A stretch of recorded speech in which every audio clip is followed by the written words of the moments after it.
And we will move on to the next delegation, and that is David Millard Haskell, talking about the critical race theory motion. And your 10 minutes, sir, starts right now. Thank you, and good evening to the chair, trustees, and all the members of the board. My name is David Millard Haskell. I'm a social scientist, researcher, and professor, but tonight I'm here representing the Waterloo Region Chapter of the Foundation Against Intolerance and Racism. The short form of our name is the acronym FAIR, and our website is FAIR for All. Our chapters are all across the US and Canada. As an organization, FAIR and its members are dedicated to promoting anti-discriminatory, pro-human values that unify society. In particular, I'm here tonight on behalf of FAIR and the local parents who are members and supporters because we're very concerned about the imbalance and what many see as censorship related to discussions about anti-racism education in our board. In violation of the bylaws that are meant to govern this board, we see that we are finding the concerns of parents are not being heard. For example, Section 4.3 of your Waterloo Public Board bylaws say, trustees shall be expected to A, make decisions in a manner which is open, and B, approach all board issues with an open mind, and C, respect different points of view. These legal expectations have been ignored. My comments tonight must be viewed in light of those legal requirements. Specifically, my comments tonight will focus on last week's refusal by the majority of trustees to allow any exploration into the teaching of white privilege and the influence of critical race theory within our board. Of course, I'm referring to the motion by Trustee Watson that was voted down, and also to the unfair comments that accompanied that rejection. And while this delegation tonight, I'm focusing on the recent rejected motion, it appears there is a troublesome trend. Just in the past few months, we've seen severe and shocking examples of censorship by this board against those wanting to raise alternative views and express concerns that many parents are feeling. But let me get back to the issue at hand, the refusal of this board to allow any exploration or even allow discussion on white privilege or critical race theory in our public schools. What was most shocking about last week's stifling of inquiry were the comments of those voting against the motion. The comments were shocking, not because, well, yes, because they contravened your very own bylaws that insist on open-mindedness and respect for different views. But additionally, they were shocking because they reference virtually no facts. Those watching at home saw that the opposing board members relied primarily on highly emotional language and extreme anecdotal claims to force their will. What should have been a civil discussion at times seemed much like emotional coercion. In fact, rather than rationally debate the merits of instruction in white privilege or critical race theory, we had trustees angrily shut down discussion, claiming that the topic was too emotionally offensive to continue. For example, instead of trying to explain why she was against transparency when it came to what was being taught on critical race theory and white privilege, one trustee simply proclaimed, "We're better than this." I had to wonder, better than what? Better than those who want to get the facts on the issue? I watched, disappointed, as the leaders of our educational system insisted that doing more research and committing to more study to better understand an issue was a bad thing. As a social scientist, I was doubly frustrated that the leaders of our board shut down Cindy Watson's motion, and with it, the chance to find out more about white privilege instruction. Because if you had allowed her motion to proceed, you would have discovered some very concerning peer-reviewed studies. But that exploration was not allowed. So tonight I'll share with you some of the research that is able to be found if you look for it. I'll be submitting these studies for reference to the trustees so they can read them fully. Let me begin. In 2019, a study was published in the Journal of Experimental Psychology General. Dr. Aaron Cooley of Colgate University was the lead researcher. The aim of the study was to measure the effect that lessons on white privilege would have on the attitudes of students. Well, the study found that teaching lessons on white privilege did not make students more sympathetic to students of color or people of color. In fact, it did nothing positive, but it did increase hostility toward poor whites.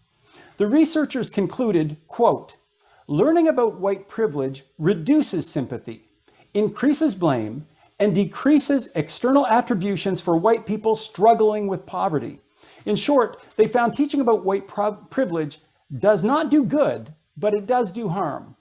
Now, here's a second study that also shows the harm that comes from teaching white privilege. And it was just from last month, in May. A study was published in the journal PLOS One, spelled PLOS One. The lead researcher was Christopher Quarles from the University of Michigan. The research involved an experiment to see how introducing the concept of white privilege would affect online discussions on issues specifically related to racial equity. The researchers found that introducing the concept of white privilege shuts down open discussion and lowers support for racial harmony. They concluded, quote, mention of white privilege seems to create discussions that are less constructive, more polarized, and less supportive of racially progressive policies. Furthermore, they stated the concept of white privilege made previously supportive whites less engaged in the conversation and led to less constructive responses from whites and non-whites. Now I'll turn to a third massive study. In 2021, a study was published in the Annual Review of Psychology. The lead author was Elizabeth Paluck from Princeton University.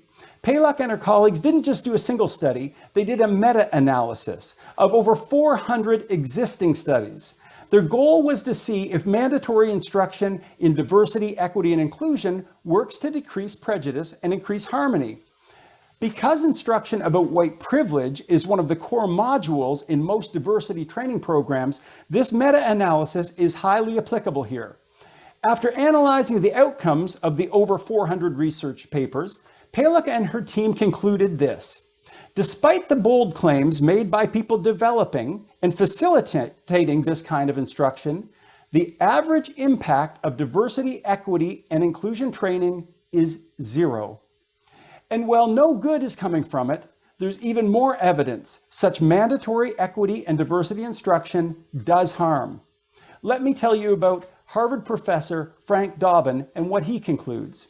Commenting on the hundreds of studies that have measured the effects of diversity training, including instruction on white privilege, Harvard sociologist Frank Dobbin agreed it does not do good.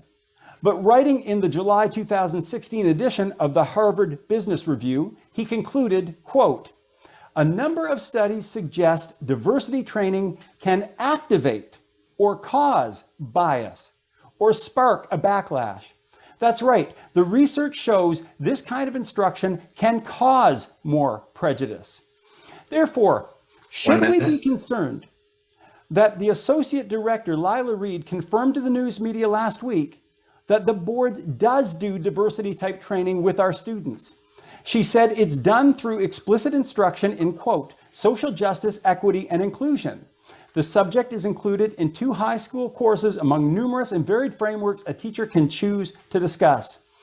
Given what the research has found about this kind of instruction, shouldn't parents be given the detail? Shouldn't there be discussion? I could go on about other research related to stereotype threat. I don't have time. Instead, let me say this. I've highlighted many studies, those that I was able to find in a day. And it should be clear, much more exploration on these issues was needed and still is needed. And let's remember, your own governing guidelines demand that. Racism is real, and it is harmful. And for our schools to do much better, we must work towards solutions and strategies proven to bring unity. And those solutions need to be based on evidence and open discussion. Thank you. Thank you. You used your full time. Trustees, are there any questions for this delegate? Trustee Watson has a question. Thank you. You had mentioned that you were able to find some of these reports, some of this information within a few days. Are you suggesting that there are a lot more reports out there with respect to some of the comments you made? Yes. For example, Elizabeth Paluk from Princeton, she found 400 studies of this nature. Prior to her study in 2021, she had done an earlier study that found 900. And what she concludes is that the kind of mandatory training that's happening in terms of equity, inclusion, diversity, does not do good.